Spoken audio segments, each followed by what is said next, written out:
Good morning again. Hi, I'm Louisa Savage. I'm executive editor of growth at Politico, and we're so proud to be the media partner here at the Halifax International Security Forum for, I think, the 4th year, Peter. It's always incredible to be a part of this important gathering, so please give our reporters all your secrets when you see them, always. That's why we're here. Very excited for this particular panel, Victory in Ukraine equals Indo-Pacific Possibilities. I think this conversation is where everything we've been talking about all weekend comes together. When you think about it geographically and strategically, Russia spans from Ukraine to China. And Russia-Ukraine is the hot conflict, but I learned a new word. China is the pacing threat, yes. Meaning that it is the only country that can pose a systemic challenge to the United States, to democracies, economically, militarily, technologically, and politically. And so the Indo-Pacific theater is obviously where this all comes together. It also happens to cover half of the world's surface and is home to 60% of the world's people. So we have a lot to talk about, and I know there are going to be a lot of audience questions and comments about how everything fits together and where we are in this moment. We have a really incredible panel from around the world. I'm very excited to introduce them. Dr. Comfort Arrow. She is president and CEO of the International Crisis Group, and they are doing work in the South China Sea, as well as working to prevent conflict in the Taiwan Strait. And next to Dr. Arrow, General Wayne Iyer, Chief of the Defense Staff for the Canadian Armed Forces. And I think it's worth noting that his extensive military career also includes time as Deputy Commander of the United Nations Command in South Korea. Next to him, General Charles Flynn, Commanding General of the US Army in the Pacific. And we usually think of the Navy, but it'll be great to get your perspectives from the Army. And then last, but in many ways first, Nathan Law, a former legislator from Hong Kong, who is now politically exiled in the UK and working with the Hong Kong Democracy Council. So thank you all for being here as we knit together everything we're all thinking about this weekend. And Nathan, I would like to start with you and then ask all the panelists, and with great apologies to Peter Van Praag, but I'd really like to pressure test the title of our panel. This hypothesis, does victory in Ukraine necessarily, automatically, or at all have any significant impact on the Indo-Pacific? And Nathan, I'd love to hear your perspective from the point of view of the democracy movement in Hong Kong. What does it mean for you? Well, thank you so much, Louisa, for the introduction. And I think that the multimedia team of the forum has been magnificent. I almost cried seeing the clips, especially the protests in Hong Kong. And we've seen a lot of democratic struggles for the past years. And we've come to a moment that we all think victory of Ukraine is victory of democracy. And democracy is not going to lose in any ways, because that will create a huge impact in our region and also people's lives and political system around the world. 2 years ago, I was invited by Biden's administration to attend the first Summit for Democracy. And the Chinese government, a few days before the summit started, wrote out a white paper saying that China is a democracy that works. It undermines all the other democracies, saying that the US doesn't work, UK doesn't work, Canada doesn't work. China is the one with a democracy that cares about its people. The reason why I brought it up is not because I think it is true, it's definitely false. But it shows that China wants to contest what does that mean of democracy. And they also recognize the moral appeal and superiority of the term, because that's what has been people praising looking forward. But they're going to do it another way in order to contest the so-called Western world and to make them work for them. So I think that is a big problem, because we see war in Ukraine. Definitely we want military superiority, we want to win the battle. But at the end of the day, it's about whether democracies can work together, can have unity, and whether the term democracy coined by people's participation in democratic process, whether they can really create results and then to make people to be involved in the process and to win over that kind of ideological warfare. So for me, it means a lot to the region because Taiwan is a democracy, so does many other in the region, and if we cannot be united in the face of that big invasion from Russia to Ukraine, then that may signal a really bad situation to the other democracies in the region as well. But I just want to push on that a little bit because we know that Xi Jinping wants eventual reunification with Taiwan. So what does it matter to him what happens in Ukraine? Like, what difference does it make? Well, first of all, Xi Jinping wants a prolonged Ukraine war because that shifts the attention of the world, and that will definitely consume some resources from the rest of the world. And secondly, it's about ideology. It's about whether he can promise the other dictators that he can craft a world that is much more friendlier to them, rather than the other dictators being scrutinized. So if, like for example, Putin gets away from what he wants, then he has a much more like moral appeal to the others to say that if you join my camp, you can get what you want, and you don't have to be held accountable by the international rule-based order and also the other democracies. So that creates a big appeal to them, and that for Xi Jinping is what he wants because he is also being challenged by a lot of difficulties in mainland China. And he wants a world that he is not being held accountable. Mm-hmm. General Flynn, in Washington, in the US, there's a lot of recalibration right now about what America's role in the world should be. And there are some who would argue that if China's the big issue, then Ukraine is a distraction. How do you see that? Well, I think to the title, I think there are enormous opportunities out there. I think to many of the points Nathan brought up here, first of all, there is a limited and regional war going on in Europe. There's another limited and regional war going on in the Middle East. And the last thing that we all can afford is another war in the Pacific. So every day we're working out there to try to prevent more from happening.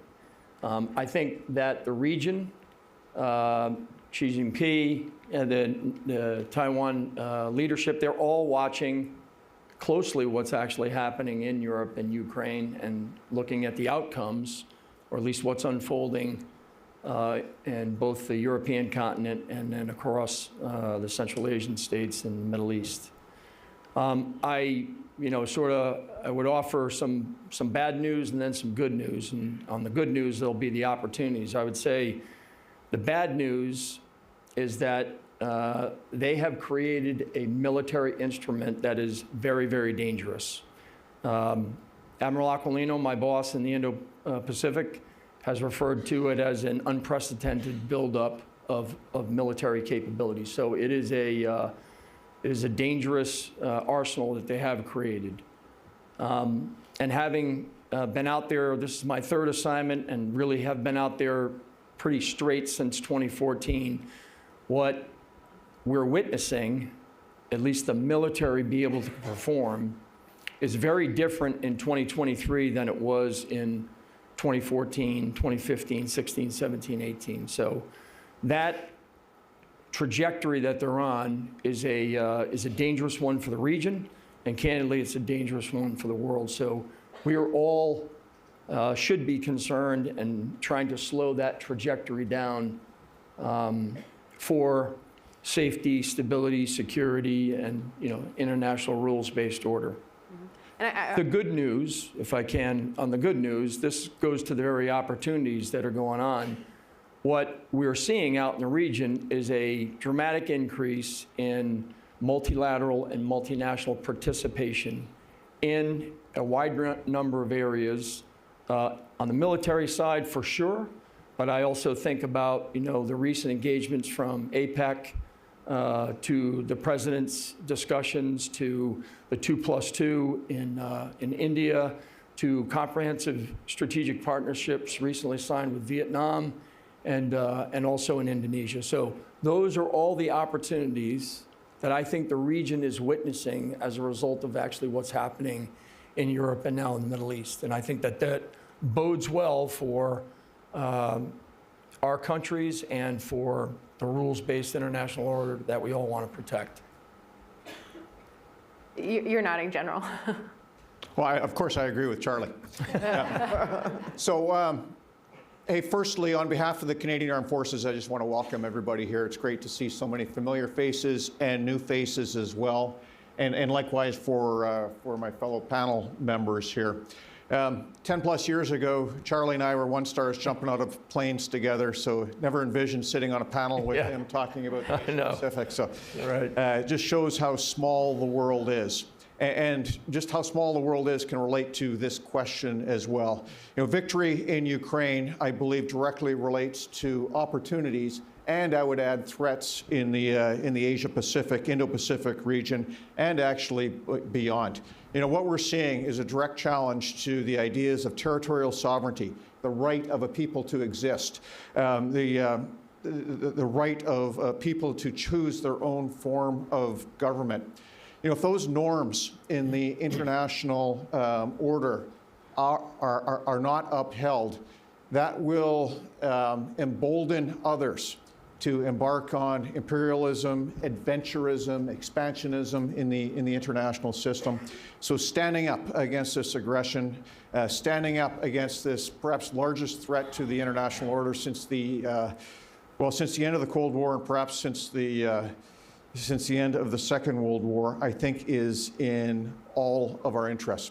You know, what victory will bring is a degree of certainty and stability to the international order. You know, let's face it, for all of our nations, a vital national interest is national prosperity, national sovereignty, and the ability to protect our population. While our national prosperity, for the large part, is based on stability and certainty in the international environment. And if that stability and certainty is not there, our national prosperity is going to suffer. And that's why collectively we have to stand up and collectively deter against this adventurism, expansionism, imperialism. You know, I firmly believe that the world is at a turning point, and it'll pivot on the survival or not of the rules-based international order, and Ukraine is on the front lines of that. I just want you to pick up on something that your longtime friend General Flynn said. He said that Beijing is watching closely what happens in Ukraine. What specifically are they watching for, in your view? So in my view, there's a whole host of different things that they are looking at. Top two, the importance of isolation. And so the inability of Russia to isolate Ukraine from Western supports has proven instrumental in Ukraine's ability to fight on. And so using hubs in Eastern Europe to be able to flow supplies in. Well, the situation in Taiwan, fundamentally different, being an island, and you can see their exercises aimed at creating that isolation, absolutely necessary. You know, secondly is the investment and utility of numerous capabilities, whether it be communications, long-range precision strike, the persistent surveillance. They are watching very, very closely and consequently informing their own force development. Very good. Dr. Era, what do you think about the general framing that we're talking about? How closely linked is the future of Ukraine with the future of the Indo-Pacific?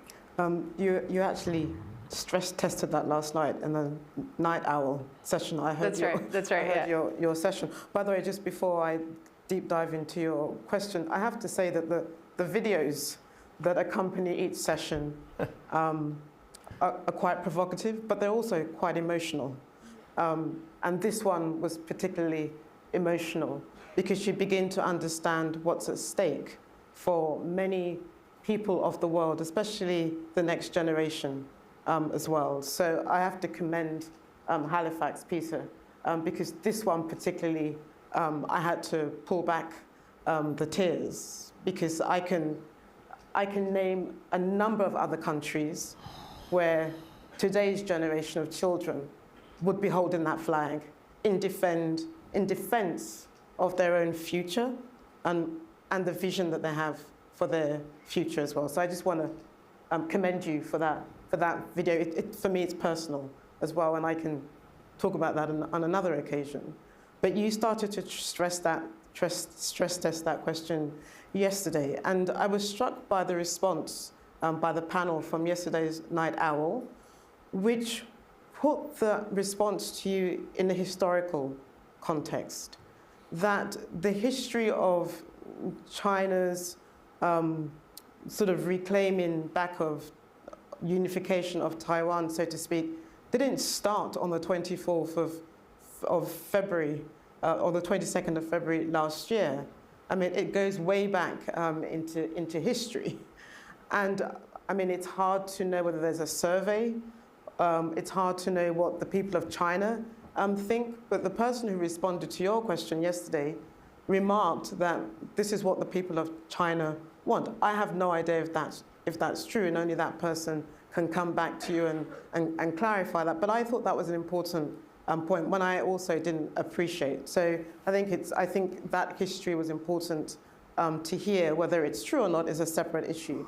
However, in contemporary times, it's very hard to ignore how clarifying, I would say, Ukraine has been for China. And I want to answer it in sort of three perspectives. Number one, the war plan that China probably had on the eve of Russia's own invasion into Ukraine is likely to have been changed or likely to be rethought of as well. Quite frankly, we're also talking about a 180-kilometer strait, Taiwan Strait, which requires you to kind of like move very quickly if you're going to plan any form of amphibious invasion. You would know that better than me, but we're talking about moving tens of thousands of troops and doing that quite quickly. And I think if you ask the PLA quite privately off the record, I think they would have question marks about their own capacity today. So there is that reality check of what China itself militarily can do, and I'll ask the two of you to clarify that. Number two, I don't think we spent a lot of time talking about the global fallout of Ukraine for the rest of the world, but it's also been interesting to see how the countries in the South China Sea region, in the Indo-Pacific themselves, have viewed this conflict. So as a result, Japan is reviewing its own security. That's as a consequence of what's been happening in Ukraine. The Philippines also is striking up various defense deals with the United States as well. And also at the same time, South Korea, Japan, and the US are coming up with their own deals. This is as a result of Ukraine because they've viewed it as an existential crisis, not just within Europe, but within the rest of the world, and the impact that it means for them. It's not lost on any one of us also that the US does see, to a certain degree, what is happening in Ukraine as a distraction. They were supposed to do their pivot to the Indo-Pacific, and so they've found themselves having to invest heavily into Ukraine. My third final point, Louisa, is as a result of all of this, we've seen the way in which Russia and China have become tighter in that relationship. And I think that tightness is as a result of that competition between the US and Russia, but also as a result of the alliance building that we're seeing as a result of the fallout in Ukraine. So it's brought partners that traditionally may not have been necessarily closer together for national security interests. And for so long as the US continues its own sort of posturing in the region, you're going to see China latch on closer and closer to that relationship with Russia as well. Could I Go ahead. jump in? I think Comfort makes some really good points, and I don't want to miss the opportunity to say, because I'll get to the military aspect of what Comfort was describing there. I think that there are four things as a result of what's happening in Europe and the Middle East that President Xi is evaluating, assessing, sort of go, no-go criteria. The first is economic sanctions, particularly the economic sanctions that have been levied on Russia. Evaluating, can they withstand that? The second thing is they are doubling down on the region to fragment, fracture, disassemble the network of allies and partners that the U.S. enjoys. And they are working every day on that. They're doing that in the information space. They're doing it in the air. They're doing it at sea. They're doing it on the ground. And so, again, that's another area where he is assessing whether he can do this or not. The third thing, to Comfort's point, and you've just recently seen this, they've changed out a number of their military leaders. So I believe that they are, assessing the military proficiency of his force to actually conduct a cross-strait invasion. That is a highly, highly complex operation, not to be taken lightly. It's going to require all of their forces, and it's going to require a significant amount of expertise, precision, timing, sustainment, and I could go on and on. But that is an area that they are looking at. The fourth thing is the information, and it was mentioned earlier today and yesterday. So they have to win the information war. They have to be, they have to have the U.S. seen as a declining power and unreliable, and that they are seen as a reliable and ascending power. And they have to win that war. I think somebody mentioned yesterday, what's at stake? It's information, information, information. And so what you're saying is America's reliability as an ally and its stalwartness and the length of its commitment to Ukraine is going to inform the narrative that China gives a lot of other countries. I guess what I'm saying is our unity and collective commitment out there is so important for the region and the world. He has a regional desire to be hegemonic, and then he's got global aspirations, and we have to prevent both from occurring. In fact, the one thing that Xi Jinping and Russia, and what binds them together, is that they didn't bank on the unity that you're talking about as well. And I think that has been quite a wake-up call for China as well. And to go to Charlie's second point, this is classic Sun Tzu. Attack alliances before you attack armies and cities. So this is part of the strategic culture that we're dealing with as well. Yeah, if I could push back a little bit, because I think that's one thing about how we calculate and how we see where there's any possibility militarily it could win. But that's the other thing, that's the danger that we're witnessing is the Xi Jinping regime is becoming more like a one-man dictatorship than it's like a collective authoritarian regime. There's no sign of successor in the Politburo, which in traditional term there will be in their second terms as the top leader, but we were approaching the third term, and then there's no sign of it. And we've seen a lot of signs of Xi Jinping becoming much more reliant on himself and less listening to his allies and his people around him. So that becomes that there's a big danger whenever he feels like there's a need for him, no matter it's distracting the economic strait or no matter it's distracting a lot of domestic problems, that may have a call to create a much more belligerent attitude and valiant external enemy in order to unite. Because at the end of the day, what is in his mind is, first of all, to retain power at all costs, and secondly, try to become the greatest leader in history, surpassing Mao, which requires the so-called reunification, but in a lot of spectators on that term is an annexation on Taiwan. So I just feel like we shouldn't underestimate that kind of perspective in looking into the scenario.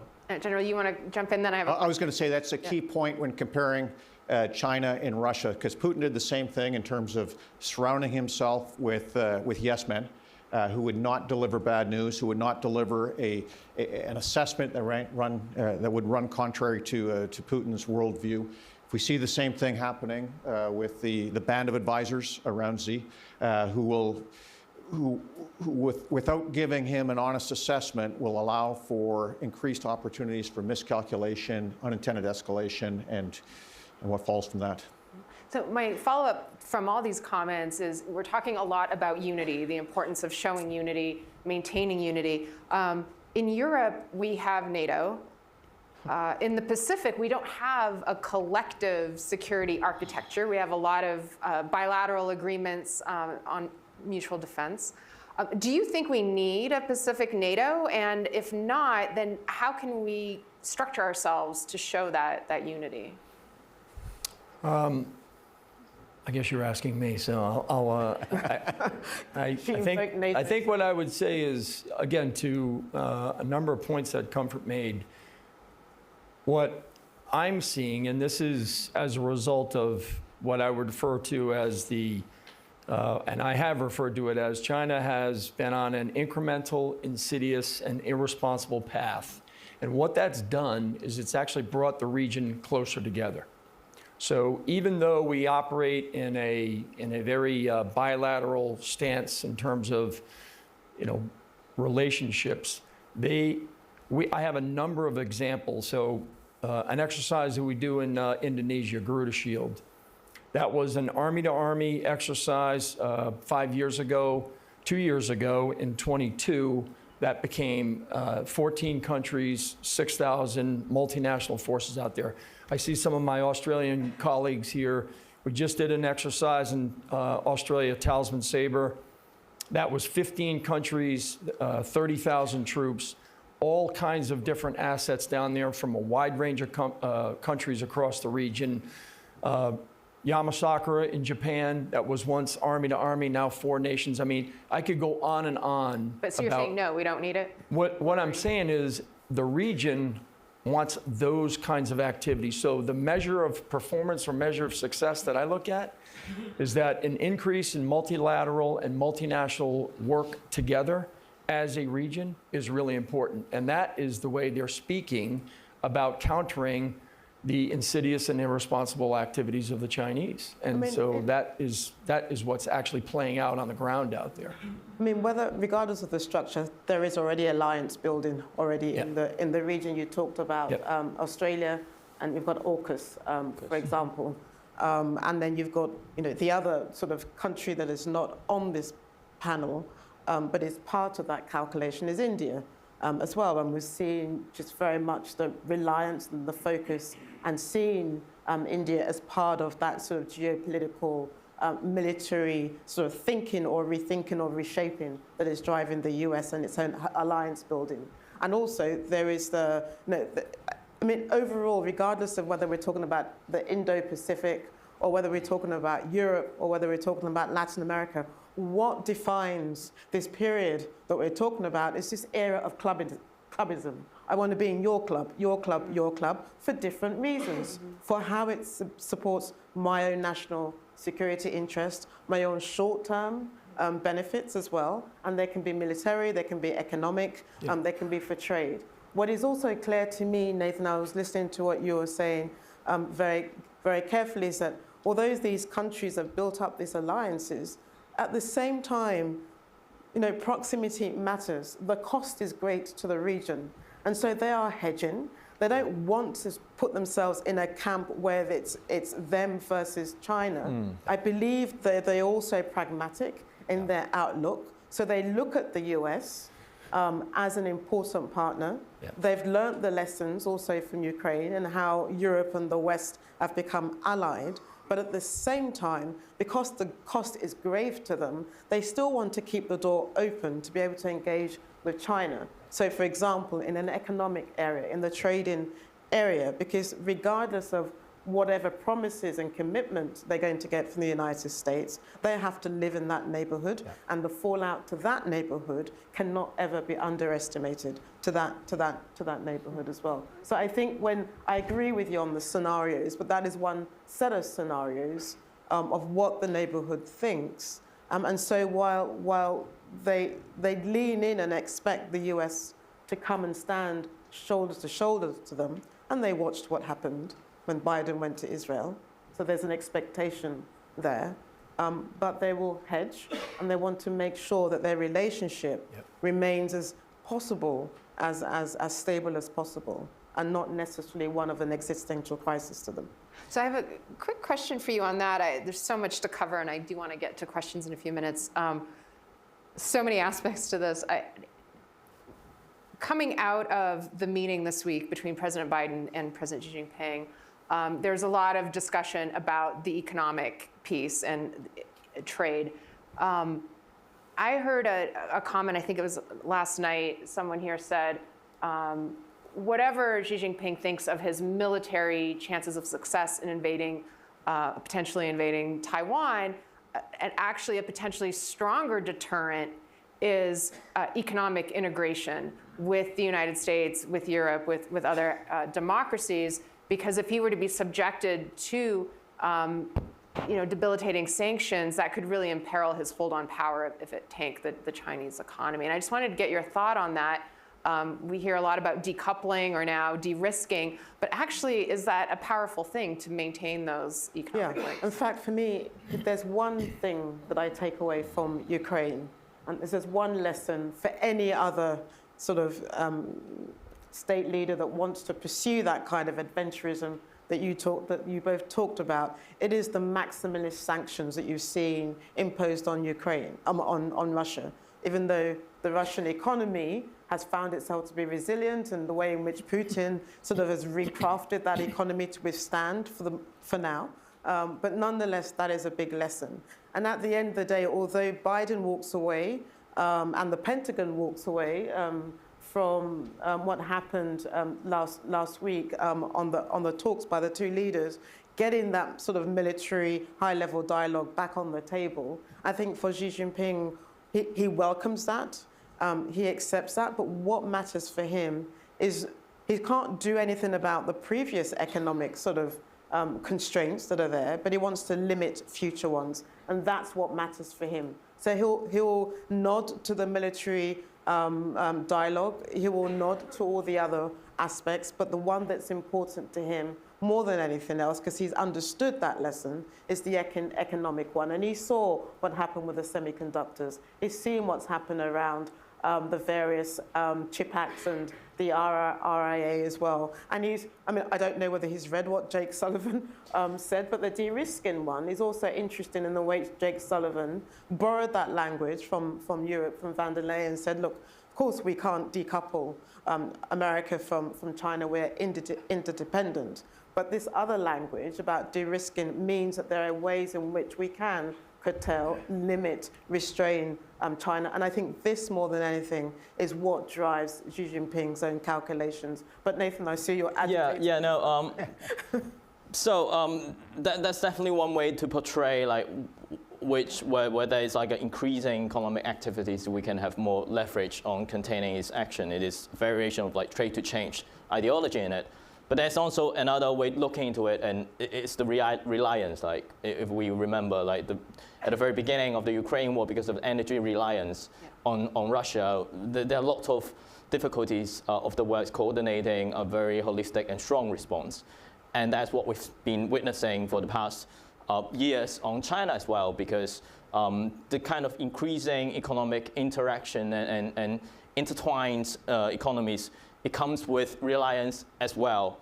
And in many terms, that could also pose a challenge for us to come up with a coordinated actions against some of the extremely bullying economic activities from China, which they've put on economic sanctions on Norway, on Australia, on Lithuania, because these countries criticized the human rights record of China.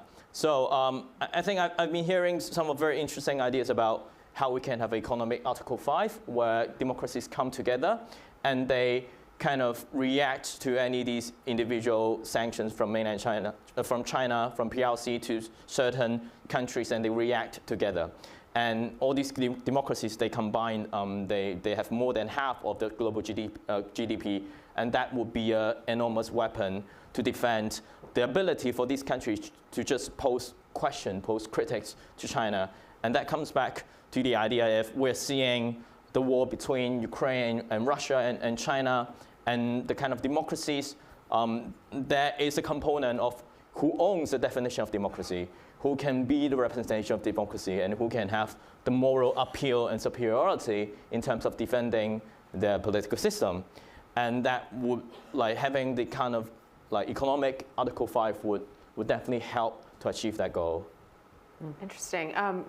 General Eyre, I wanted to ask you, because we are in Canada, and the defense minister was here yesterday, and he told this forum,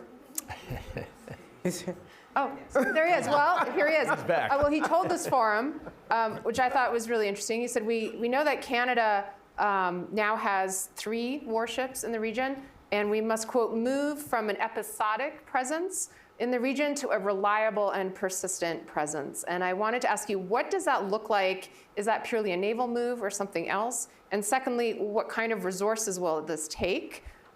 Because I think he also said that the Canadian Armed Forces are, quote, in desperate need of resources. And I thought that was a very strong word. So how desperate? And very welcome word. Thank you.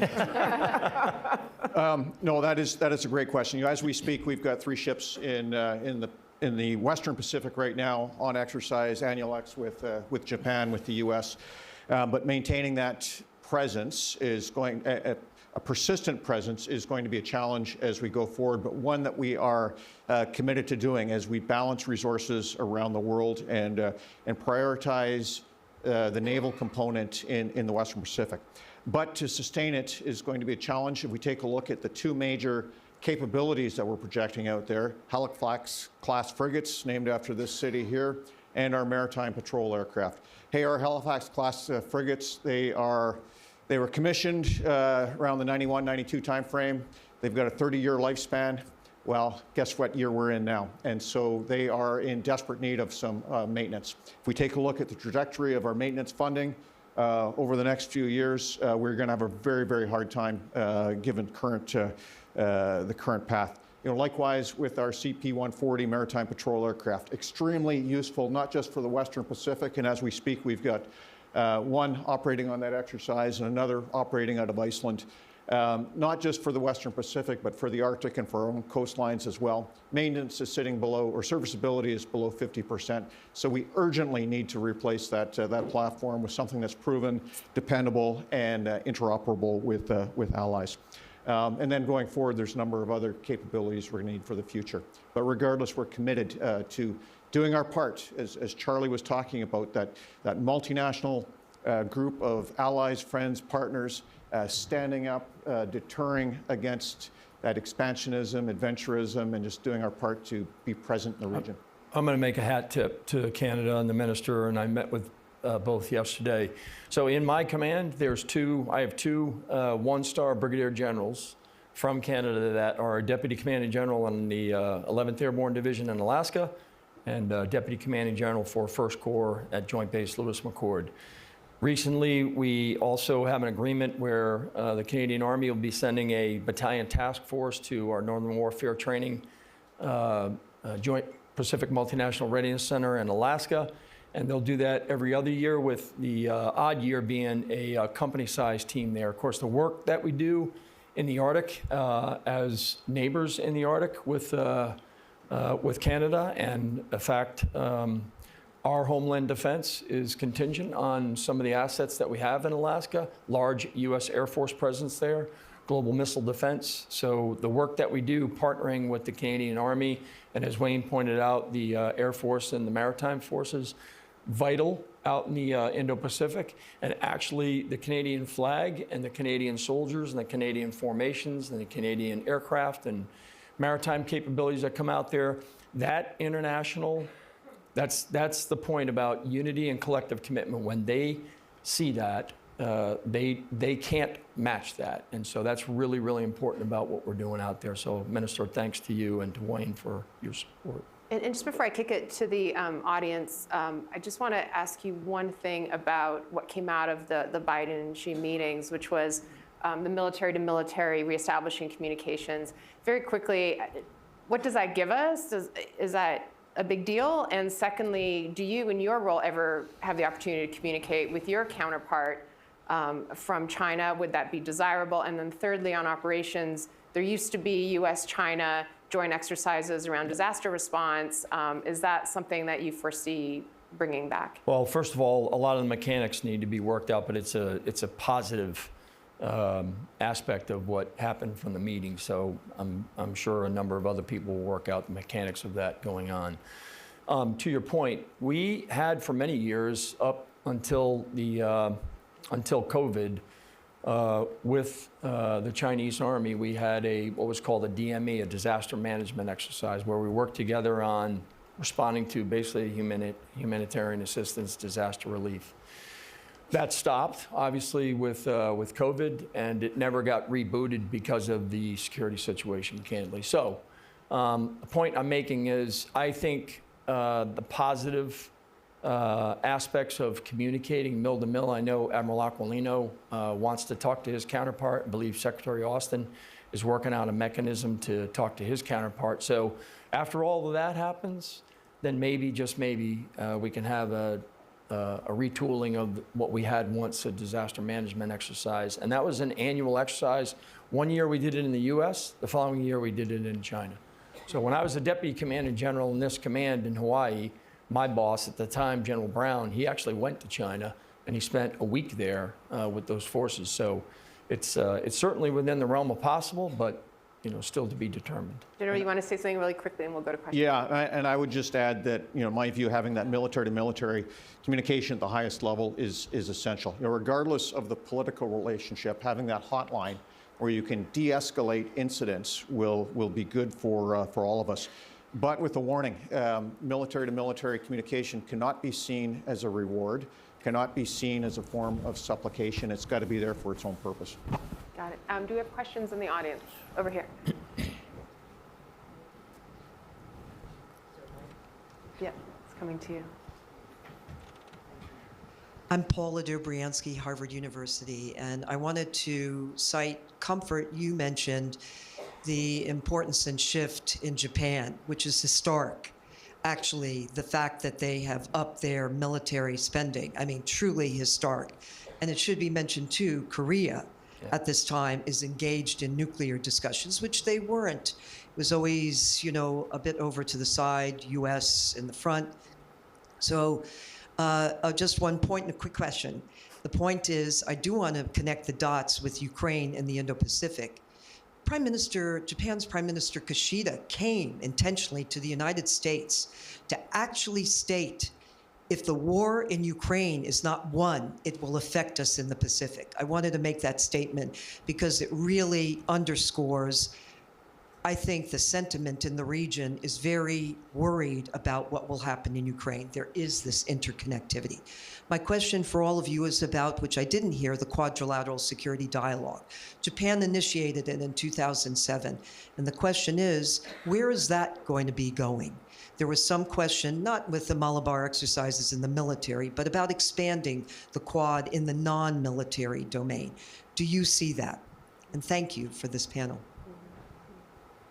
Would like to take that. Non-military domain. On the Quad as well. The Quad's yours.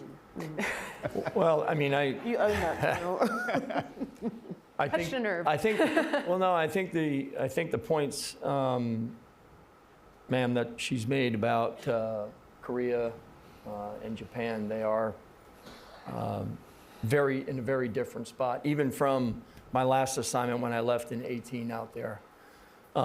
I would just say that I think the AUKUS agreement is an indication of that. I think the work that that we were doing with Japan, again, I mentioned we have exercises that were once just US, Japan, now this coming, in fact, next in December, we'll have Philippine observers.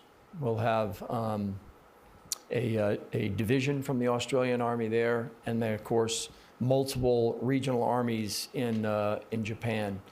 And then, as I just mentioned, I think the 2+2 that just went on in India was very positive, and lots of great outcomes from that. From the Army standpoint, there was actually a co-production agreement for Stryker vehicles in India. So these are things that are just completely different from what we had before. We have the largest bilateral exercise with India called UDABIAS, and we do it this year. It'll be in India, and we just had the largest Indo-Pacific Army Chiefs Conference in New Delhi. There were 30 countries represented there. There were 20 chiefs of army there. General Pandey, the Chief of Army, and Minister Singh were very, very accommodating to have that 3-day discussion go on there in India. So those are all indications, at least in the security sector, where the Indian, Australian, and Japanese and U.S. forces are working much closer together. Dr. Listen, I think the one thing that I think is very clear, and it's been accelerated as a result of how the region read Ukraine and what it means for them, is that we have seen in the last 18 months just a sheer militarization of the region. It's a hyper-militarization of the region. And you're seeing a turning of a new page in Japan and how it positions themselves at a time also then we're talking about denuclearization. We're seeing an opposite conversation happening in the region as well. And Are you worried? exactly, it does worry me because this is one of the fallouts from Ukraine. I mean, and I think we should be concerned because the risk of miscalculation gets graver and graver every single day. And that miscalculation is not just on the doors of China.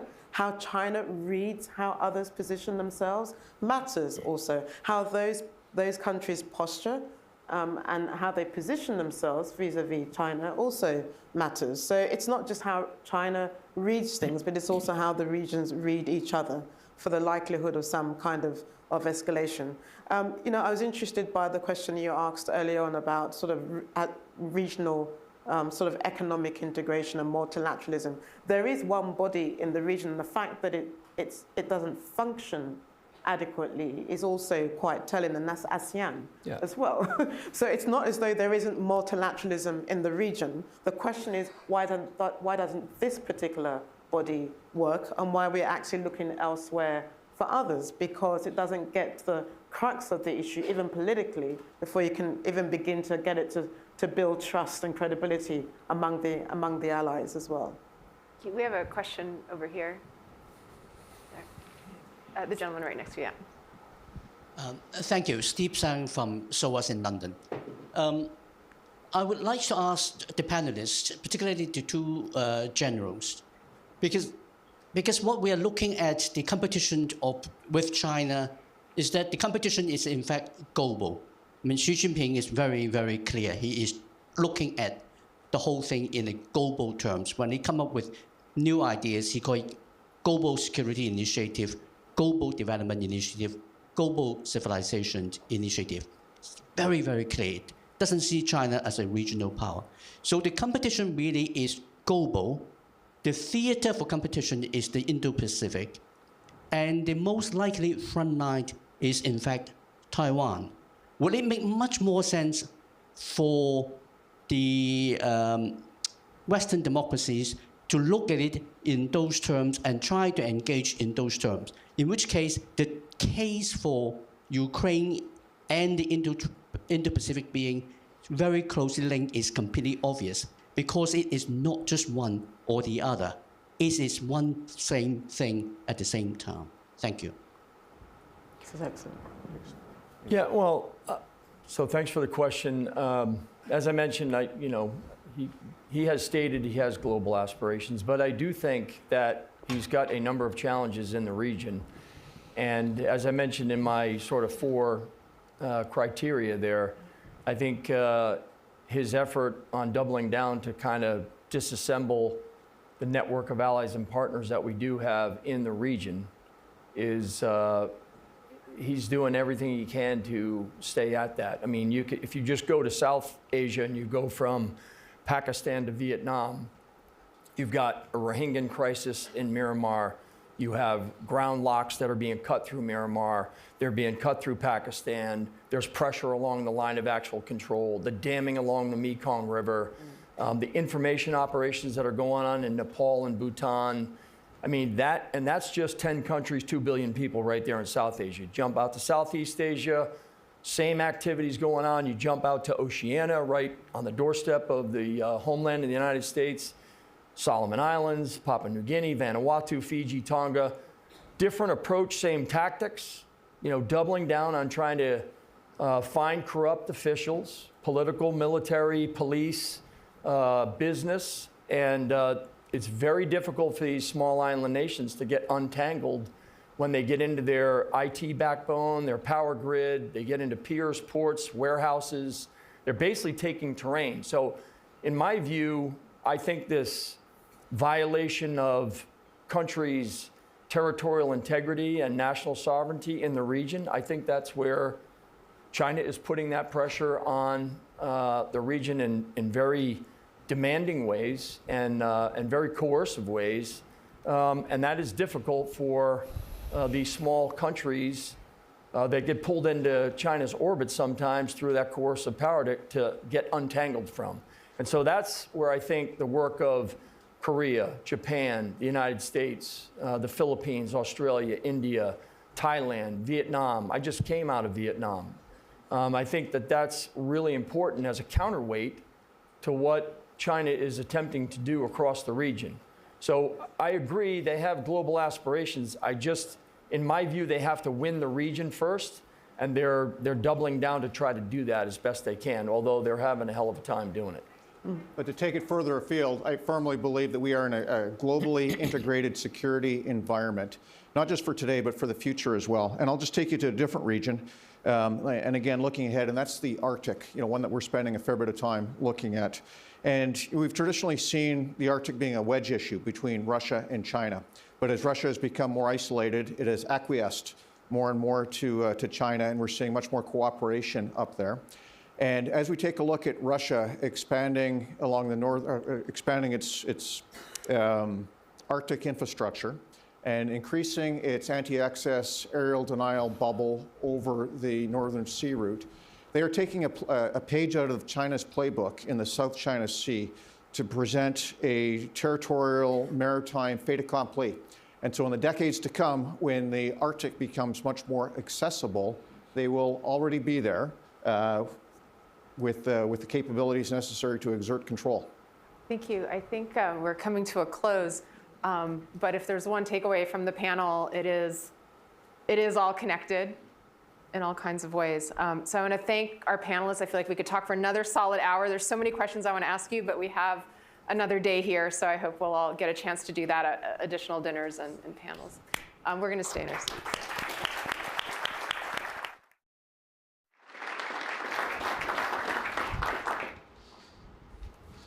Thanks, everybody. Thanks, Louisa. That was fabulous.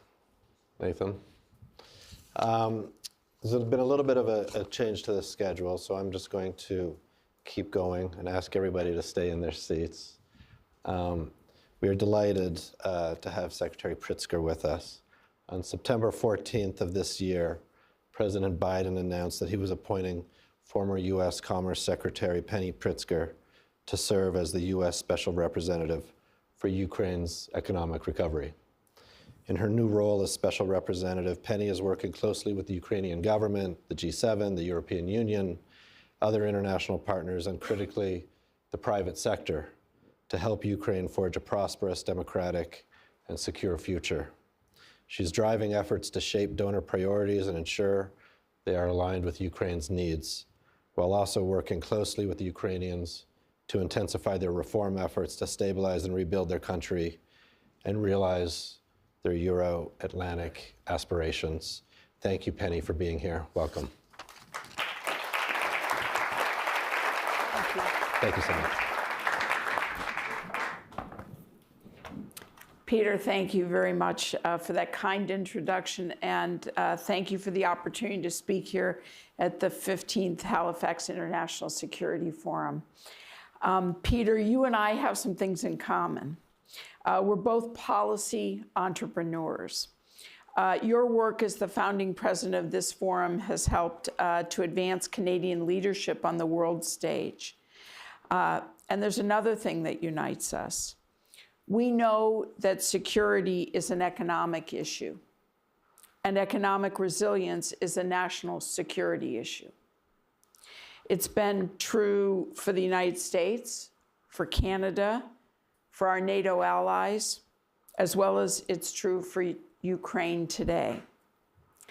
As a Ukrainian American, I'm delighted to be in a country like Canada, which has such deep ties to Ukraine. Canada has the largest Ukrainian diaspora outside of Europe, with provinces like Alberta and Manitoba, where over 9% of the population claim Ukrainian ancestry. Just think about everyone from the late Jeopardy host, Alex Trebek, to Canada's Deputy Prime Minister, Chrystia Freeland. Like for many of them, working to help Ukraine is extremely personal for me as well. Roughly over 140 years ago, my then 10-year-old great-grandfather, Nicholas Pritzker, fled Kyiv to the United States to escape the Jewish persecution at the time. He came to the United States, grew up, became a pharmacist and then a lawyer, and raised a family. My family found opportunity in the United States in my beloved hometown of Chicago. 7 years ago, when I had the privilege to serve as Commerce Secretary, I led the U.S. delegation to a commemoration of the Baba Yar massacre in Kyiv, a place where more than 33,000 Jewish people were brutally murdered in less than a week by the Nazis 82 years ago. I was struck to see up close the ravine that was a mass graveyard. And it was clear to me, had my family not fled when they did, there's a good chance they would have been murdered there as well. Today, the people of Ukraine are experiencing a whole new horror. Since its February 2022 full-scale invasion, Russia has aimed to erase the sovereign nation of Ukraine. And let there be no doubt that Vladimir Putin is bonded with others, like Hamas, in their use of terror and their hatred of free ideas, free markets, and free people. Throughout the world, both our friends and our adversaries are watching to see how the U.S. and our allies collectively respond to this moment, reminding us that our military and economic support for Ukraine will affect the global order. So let me be clear, economic resilience is a core tenet of Ukraine's war effort. Ukraine's security and economy form a double helix, indelibly intertwined in the country's effort to beat Putin on the battlefield and beat the Putinomics of authoritarianism, corruption, kleptocracy, and state capture by oligarchs. That's why I wanted to speak to the Halifax International Security Forum in my role as the U.S. Special Representative for Ukraine's economic recovery. Today, I want to make 3 points. First, how Ukraine's security defends prosperity, both in Ukraine and in NATO. Second, how Ukraine's prosperity hardens its security. And third, how we can all work together to advance the Ukraine of the future. First, on security. Make no mistake, the strategic momentum is with Ukraine. Ukraine's brave service members have reclaimed over 50% of the territory Russia once captured. And with our collective support, the Ukrainians are degrading the Russian military, in fact, destroying more than half of its capabilities. The courage and sacrifice of Ukraine's forces are in fact protecting the United States and its allies. In defending Ukraine, they are also defending the rest of Europe against Putin. That's a pretty good deal for the United States and our allies. It saves lives of Americans, Canadians, and our other NATO allies while protecting our values and our democracy. In addition, all of this in this audience must not forget that Russia's war in Ukraine exposed an urgent need to strengthen and invest in the North American and European defense industrial bases. To meet the demands for today's fights in Ukraine and Israel, and to prepare to deter and defend against future threats, we must increase our production of key military capabilities like artillery, ammunition, air defense systems, and other critical national security needs. Our Ukraine security aid not only helps Ukraine defend itself, but also helps us to modernize our allied defense industrial base. Once enacted, the U.S. National Security Supplemental Request will invest about $50 billion in the American defense industrial base, funding Patriot air defense systems made in Arkansas, artillery shells made in Pennsylvania, Texas, New York, and 9 other states, Abrams tanks made in Ohio. U.S. security assistance is powering American military readiness and putting hardworking Americans in good-paying jobs that make us all safer. The case for military support of Ukraine could not be stronger. Which brings me to my second point. The case for continued economic support for Ukraine is just as strong as that for the country's war-fighting ability. As Putin has failed to break Ukraine's military, he has turned his efforts to breaking its economy. In many ways, Ukraine's economy itself is the biggest prize. Think about it. Russia's attempting to sever Ukraine from global grain, steel, and energy markets. As a result, inflation globally has increased. America feels it, Canada feels it, and our NATO allies and the world feel it. I know we get the importance of security assistance, but the international community's combined economic support is equally as important to enabling Ukraine's ability to prosecute this war. Just take the U.S. funding. Our economic support covers 57,000 first responders saving lives after Russian missile attacks, 517,000 doctors, nurses, and healthcare workers addressing basic healthcare to veterans, including thousands of warrior amputees, and pays for over 650,000 teachers educating millions of Ukrainian kids, which allows families to stay at home in Ukraine. And the U.S. is not acting alone. American allies and partners like Canada are sharing the burden. For example, for both direct budget support and humanitarian assistance, partners have given roughly double what the United States' contribution has been. Our economic support also unlocks significant additional funding from the IMF. Plus, we continue to mobilize more donors to step up, and our collective leadership matters. So keep in mind that the Ukrainians are making good use of our collective assistance, investing in areas like infrastructure and energy, and focusing on a reform agenda, including anti-monopoly laws, financial disclosure requirements, energy market liberalization. And all of that will compress the time Ukraine needs to join the EU. That EU aspiration brings me to my third point. How we, as the international community, can together ignite Ukraine's future. Our goal is to help Ukraine meet its urgent needs now, and yet simultaneously engage in the long-term planning to support the vision of a sustainable, digital, clean, competitive European Ukraine, integrated into global markets.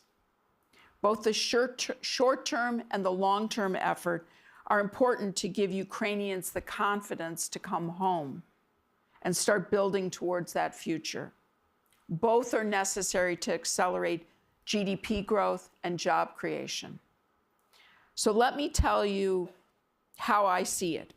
In my first 8 weeks, it's clear to me that there are 2 keys to achieving the desired end state for Ukraine's economic recovery. First, the United States and its allies must work in concert with the Ukrainian government to address the foundational issues required to attract private sector investment. So what does that mean? First and most important, restoring security. Second, reforms. Anti-corruption reform remains critical to attracting the private sector interests required for a full economic recovery and eventual EU accession. And we all have a role to play there. Third, we need to support the development of key infrastructure necessary to expand market access and increase exports. This is where we have the greatest potential for quick wins that will support opportunities with the best return on investment in terms of expanded government revenue in the near term. Fourth, equity in the law demands that Russia pay for the damage it has caused, and therefore we must find a path to use Russian sovereign assets to facilitate Ukraine's recovery and reconstruction. Fifth, we can and we will unlock new tools like war risk insurance and maritime insurance to support companies operating in Ukraine and those that want to enter Ukraine. And finally, for Ukraine's economic success and social cohesion, it must have the capability to reintegrate two communities, its refugees and Ukraine's veterans. Addressing the foundational issues facing Ukraine is necessary, but it is not sufficient, though, to achieve our goals. We must also focus our business and private sector leadership in the relevant opportunities in Ukraine, particularly in 6 sectors: agriculture, technology, critical minerals, mining and steel, energy, the defense industry, as well as transportation and logistics. Since we're here in Halifax, let me go into a bit more detail on the potential of Ukraine's defense industry. Prior to Russia's full-scale invasion in February of 2022, Ukraine was one of the world's largest weapons exporters, always among top 20 countries in terms of arms exports. Even now, especially now, Ukraine has a lot to offer Western defense companies as a market for defense in the short run, as it works to beat back Russia's onslaught, and as an exporter in the long run, as it takes global market share from Russia. It is for this reason that the White House and President Zelensky announced yesterday that we will be holding a U.S.-Ukrainian Joint Defense Industrial Base Conference in Washington, D.C., December 6th and 7th. So let me end with an image that demonstrates the possibility. Today, Kyiv is an island of relative stability and prosperity, made possible to the large extent because of air defenses, security. Because of it, you have kids going to school, vibrant retail, even traffic jams, prosperity. That is the double helix at work. Security enables prosperity, prosperity hardens security. This is the positive feedback loop that we are here to invest in together. So again, thank you so much for inviting me and for your warm welcome. And I look forward to our discussion on the challenges and opportunities for Ukraine on the road towards recovery. Thank you. Thank you for doing that. Okay, it's lunchtime.